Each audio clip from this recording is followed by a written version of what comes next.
Patriots, baby. The Inky Man. And he's on the door.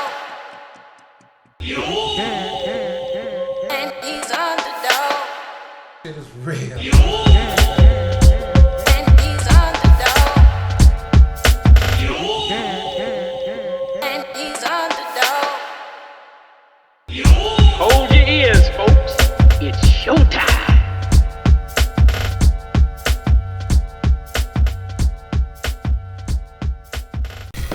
What up, what up, what up, what up? It's your boy.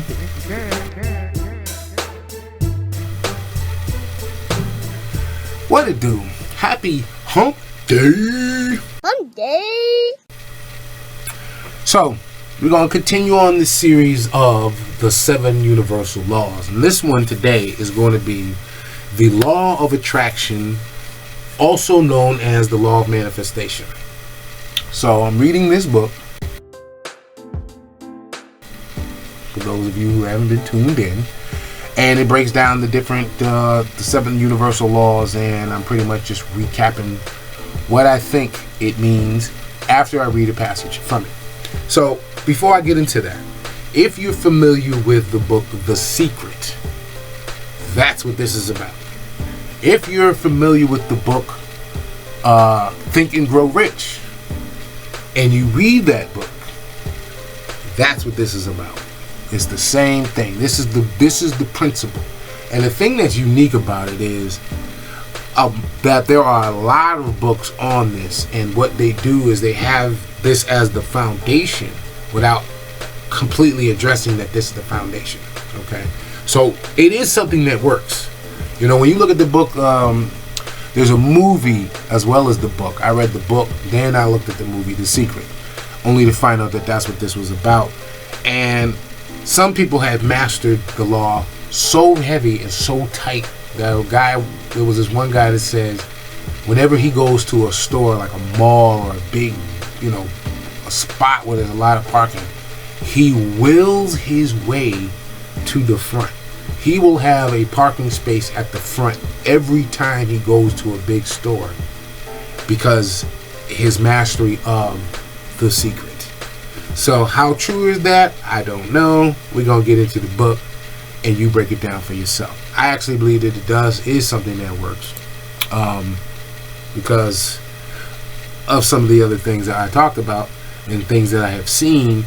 And I think that from the things that I've read, because of our conditioning and the things that we have learned, there are people who know this, the powers that be, and so on and so forth. There are people who know that this is real, but they steer us away from it with garbage, so that it makes it harder for this to be something that you can believe. But if you've ever had things that have happened that you've thought about and then all of a sudden they manifested themselves, that's an example of what that is. It's just a matter of, can you harness the power to do that? So hopefully by this understanding you will, and you'll start to see for yourself that it does indeed work. Okay, so here we go. The law of attraction, also known as the law of manifestation. This law is probably the most well-known and talked about law. All of the universal laws are tied together, but this law is very closely related to the law of vibration, which I covered in the last show on Monday. The law of vibration is the foundation of the law of attraction. The law of vibration says everything emits a vibrational frequency, including our thoughts and feelings. The law of attraction takes it a step further and states, like attracts like. In other words, vibrational energies attract other like vibrational energies, whether positive or negative. We are responsible for attracting both positive and negative circumstances into our lives. Like many teachers in the past have stated, you become what you think about. In the Bible, it's Galatians 6:7 that reads, for whatever one sows, that he also reap. So that's for those people who are not familiar with that. It's you reap what you sow. When we know that our thoughts and feelings are vibrating, law of vibration, and that like attracts like, law of attraction, we begin to fathom how we can alter our lives just by altering our thoughts and emotions. The problem lies within our subconscious mind, where many beliefs have been encoded from childhood. Let me stop right there. So if you've been brought up through fear and everything being fear and being fear and fear and fear and negativity and things like that, think about this. If you are this person, have you ever noticed that dark cloud that people speak about, that dark cloud around you, things always happening to you, things, but at the same time you're always thinking something's going to happen to you, or you don't believe something's that you're worth something, or you don't believe that you got something that you probably have thought about for a long time. This is what this means. And I'll say it again. The problem lies within our subconscious mind, where many beliefs have been encoded from childhood. Many suffer today as adults because of things they were told and programmed to believe as children. When you have negative thoughts or beliefs in your life about relationships, money, or the future, you'll likely see more negativity in those areas, because like energies attract like energies. The blessing is we can learn to reprogram our thoughts and belief system to begin attracting positive energies into our lives. This is the law of attraction at its core. Experts say we have to do more than just wish for things. You have to really want something and give intense attention and focus to it. You also have to go deeper into your soul and change your belief system that's been programmed into your subconscious mind. For example, you may say you want a new sports car and talk about it all the time, but if deep down you do not truly believe it will happen, or if you have the belief that you really don't deserve it, it will never happen. Let me pause there real quick. So this is why vision boards, which is something that was introduced in, as far as from what I saw, if it was before the internet, let me know.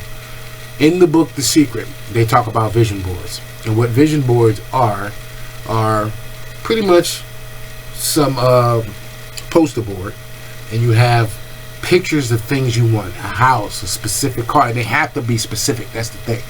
A specific house, a specific car, a specific amount of money, a specific something that you want. And they tell you to put it on the board and let it be something that hangs somewhere within the house that you're always going to see it, or you can always look to it. And the thought process behind it is that if you continue to look at it, it's going to eventually manifest itself. Now, that's kind of what Think and Grow Rich was about, or is about. It's that same thing. In that book, it kind of points out that some of the big named or millionaires, billionaires, wealthy individuals, J.P. Morgan, Rockefeller, as far as John D. Rockefeller, and other people who have things, the common theme in that book was that the person that wrote that book, Napoleon Hill, interviewed these people, and he saw that with all of them, they had this constant focus of, actually, they had a constant focus, but the word that kept coming up was a desire. They had a desire to want something. When you desire after something, usually your focus is that. And so when you are focused on that, you not only make the moves that you need in order to get to that point or that thing that you're looking for, that end result, if you will, the stuff starts to attract itself to you. Now think about this. Have you ever been at a point where, say, you wanted a specific car, right? And you want that car bad. Have you ever played that game? Oh, that's my car. Oh, that's my car. Okay. In those, I know at least when I used to play that with my brothers, we would do that. And at the time, because of Smokey and the Bandit, everybody wanted a Trans Am. The Trans Am with the Phoenix on the front, the Firebird on the front. You know what I mean? Or even the Knight Rider car, which was close to that. But I noticed that when we would play that game, I had a strong desire for wanting that car. I was even getting Hot Wheels of those cars, right? But then it was like those are the only cars that were on the streets. You seeing your daily mix of different cars, of course. But then you were seeing I was seeing these cars that I wanted, just more and more different colors, this, that, and the third. Now, I didn't know at that time if I really wanted it. I thought I did. I did desire for it, but I wasn't of an age to get the car. Now, if I was still on that, I probably could get the car. I probably would have that car, especially now because those are old cars. I could probably get one of them at the junkyard if it came down to it. And even if I got it from the junkyard, it would satisfy my desire for wanting it. You see what I'm saying? So I'm just saying all of that to say that if you've experienced that, then you have somewhat played with the law of attraction. Let me continue on. You have to feel and believe it can happen. Your feelings and emotions have to be aligned and in harmony with your desires. The same goes for positive energies. Only you have to fall. Okay, let me make sure I said this. The same goes for positive energy. Only you have to fall in love with what you want in order to tune into the right vibrational state. As mentioned earlier, love is the strongest positive energy we can send out, so it is using it to tune into the frequencies of your desires will prove favorable. The law of attraction dictates everything in your life, good or bad. Nothing happens by coincidence or by accident. Real quick pause on that. I'm a strong believer in that. That everything happens for a reason. There is no such thing as a coincidence.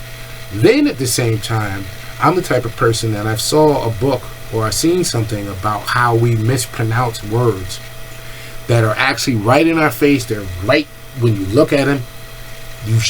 They say how to say it, but because of our conditioning, we say it a different way and it loses its meaning. So coincidence, whereas that's something that is looked at as something that just happened to happen at the right time or whatever the case may be, it's really a coincidence. All right, meaning that it's supposed to coincide with whatever thought pattern, whatever situation, whatever's going on. It's coinciding with that. So if that is the case, then that's not something that is a fluke. It was supposed to happen. But you have to have your mind open well enough for you to understand that that's supposed to happen. It's not a fluke. Hey, I just happened to get this money. No. If you were in a situation, has this ever happened to you? You were in a situation and you needed money for something. Actually, this happened to me recently. I needed some money for something. And so I'm at work. And at the job that I have now, little bits of tips come in. So a tip came in. And then I was thinking about how I did not want to work that day. I didn't want to go to my next job. And all of a sudden, someone came out of nowhere with a business proposition and just put money into my Cash App. Then it was like, wait a minute, if I happen to take off right now, I will have been paid for the day. And I had my sanity, so on and so forth. And I kind of went ahead and did that, you know. But the thing was, all day I kept thinking about how I needed this money, but I didn't want to leave. I needed this money that didn't want to leave. And when I'm looking at my accounts, just by looking at them for no reason, I noticed this money in my account. That was no coincidence. It was a coincidence. Understand that. So nothing happens by coincidence, or by accidents. If you are constantly worried you're going to get in a car wreck, then you will most likely get in a car wreck. If you fear more than anything being robbed, then you most likely someday will get robbed. Nothing happens by chance. We attract whatever we're focused on most and give the most feeling to. Obviously, people, things, and events are not attracted to you instantly. They take time to develop, but nonetheless, they will develop. If your energies change because of doubt or fear, then you'll begin to attract the new like energies. So here's something that here's a couple of words that they put in here. One was creative visualization. To keep those positive frequencies in tune with your desires, you can learn to use some techniques. One of these techniques is creative visualization. In almost a meditative state that some refer to as daydreaming. Painting a picture in your mind of having your desire or achieving a goal can create intense feelings and emotion. Creative visualization is a great way to fall in love with your ambitions.